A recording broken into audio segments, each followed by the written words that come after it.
Hello, you're joining us on a Rain of Books book talk. I'm Josh. I'm joined by John, and today we're going to talk about Bitter Seeds. This is part one of the Milkweed trilogy by Tregillis. Three-part series. If you like your series short and you like them good, and you like historical fiction plus sci-fi plus fantasy plus spy thriller plus cosmic horror done well, then you might like this book. This book is all of those things. We have the World War II setting, which gives you a primer on your history with some great fictional characters, great sweeping action, and some pretty interesting, believable bad guys. But in this book, bad is all relative. I hate to say it, and bad is usually not relative, but there's some pretty morally ambiguous decisions that are made in this World War II drama. So we are going to find out who really should win the war. The Nazis are still bad, but everybody else has to do some pretty bad stuff to beat the bad Nazis. John, what do you think? Well, at the beginning of the book, you realize that the Germans are trying to create... Spoiler cast. Sure. They're trying to create super soldiers, and they've taken children at very young ages, and they're connecting wires into their brain, and they're doing horrible surgery, and a lot of them die. And the British have to respond to this eventually. Now, there's some cool parallels, as you see German children growing up into super soldiers, and some British children growing up into these British spies or British soldiers that are going to fight these German children later on. And so there are cool parallels there, but ultimately the British have to answer the German super soldiers, and they do it through the use of warlocks. And ultimately you're going to get to a point in the book where you say, well, the British are the good guys historically, and the Germans and the Nazis rather are the bad guys historically. But with the stuff the British had to do to answer this Nazi threat, are the British still really the good guys? And I thought it was a very intriguing situation that the author introduced. Now, obviously, this isn't real, but the question was very thought-provoking. Thought-provoking and well-written. The characters are ones you care about. The action hits different spots in actual World War II. So it shows you that if you know your history, Britain, they were the heroes in Europe. Basically, this is a British story, not an American story. So I actually loved the fact that we focus on the European theater. We focus on the imminent threat of Nazi Germany taking over the entire continent.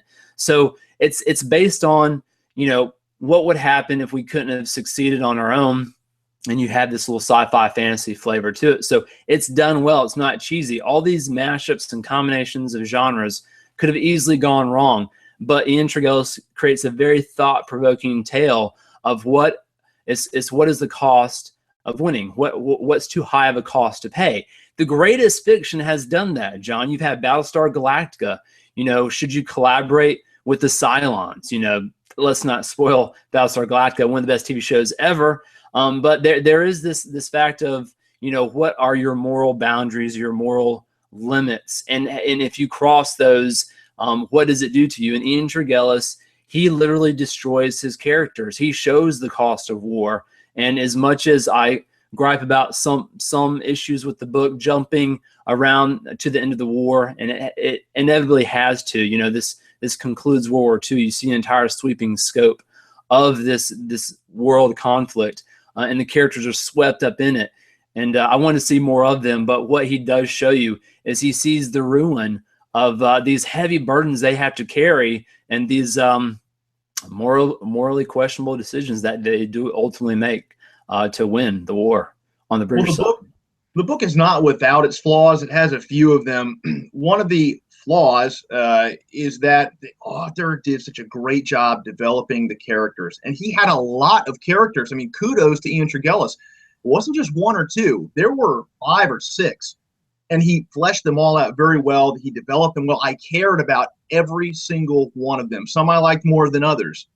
But ultimately, we stayed very confined to the plot, which maybe I'm not saying it the right way. That sounds like it should be a good thing, but we really needed a little lateral movement within the book so we could see a little more of these characters. Why bother developing such great characters if I can't really hang out with them for a little bit?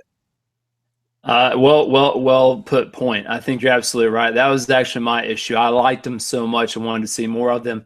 And we didn't mention this in any of our previous discussions, but there's a little short story at the end that talks about in the Nazi training camp for these super soldiers. It shows about how they're developed and how Gretel which is a character we love or hate. She can see the future. She's essential to the story. As you mentioned in another place, she's like a third operator. She's an independent contractor. She's sure working for the Nazis, but she sees the future and she basically plays that to her advantage, and you never know what she's going to do. So I love she's a wild card, and she's the focus of the short story, and it shows you how they train in this camp and how they were brought up. They were brutalized. You know, the ones who couldn't make it were obviously disposed of, and that short story had plenty of character development, and I wish he had put more of that in the story, but I thought I might throw that out there as a kudos to showing us just the brutality of the whole everything that went on with creating, you know, win at all costs, you know, even on the Nazi side with the experimentations. Yeah, and then back on the British side, we mentioned warlocks. This is a very different take on warlocks. Now, I haven't done a lot of reading on warlocks or what they're all about. I can't speak as an authority on the subject, but this was cool. This wasn't your typical boogeyman sacrificing things over some satanic-looking altar, that kind of stuff. These were human beings who would figure out how to commune with greater beings in the cosmos. And these beings could see all time at once and all points in time at once. And it was very fascinating, the rules that Ian Tregillis built around these beings called the Eidolons that the British used to kind of hold off the Nazi invasion. They didn't answer the German super soldiers tit for tat, as in, you do something super to me and I'm going to do something super back to you. It was a very different play. The Eidolons could do larger scale things where the super soldiers could affect individuals, you know, by killing an individual, singling an individual out. It was a very cool back and forth. It wasn't quite equaled on either side, but the Eidolons were a huge part of the story. They demanded blood prices. So these warlocks, and where it got horrific is that they were having to mutilate their own hands in order to negotiate with these Eidolons to get done what they wanted to do. So it was kind of like we pulled back the mask on the creepy supernatural being stuff and the blood prices, and it seemed very matter of fact and almost like you could understand why it would have to be that way. No, you're right. The story goes really high level on, you know, the themes of, you know, war, and then it brings you back down to the characters. So Ian Tregillis tried to do a lot of things in the book. I think he succeeded on the most part, you know, introducing his high-level concept of the Eidolons. He left a lot to be desired. But hey, this is, you can't wrap up, you know, the answers to the universe in one book. You know, he does a trilogy, so maybe we'll see more of the Eidolons. We will see more of them in the second book, and we'll figure out, you know, can they get us? Because we manipulate them and give them sacrifices, not just our blood, but, you know, we do killing to these morally justifiable killings, or not morally justifiable, to actually get them to do what we want them to do. So they don't like us, so they want to find us and kill us. So there's all these mixed agendas, and it's kind of crazy. And that's the very high level stuff. But, you know, I forgot there's even romance in this book. You know, he mixes in lots of good character development and lots of, you know, we don't want the heroes to die, and some heroes do die. Spoiler. So it's really cool stuff, and I enjoyed it. Part 2 is the Colder War. We will eventually, or the Coldest War, or some frigid war. It's if you know your history, you probably know where that's headed. So we conclude with, you know, like history says, we win. We British, the Allied powers. And so we'll find out part 2 where things go with super soldiers. And if you like this kind of stuff, we recommend it. 3 out of 5 stars for both of us, for an average of 3.5 stars. John, who's your favorite character in the book? Raybold Marsh, because he's a fighting man. He's a killer. I don't like him because he's a killer necessarily, but he's a gentleman when he's back home. He's a gentleman killer. Man's man. A gentleman killer.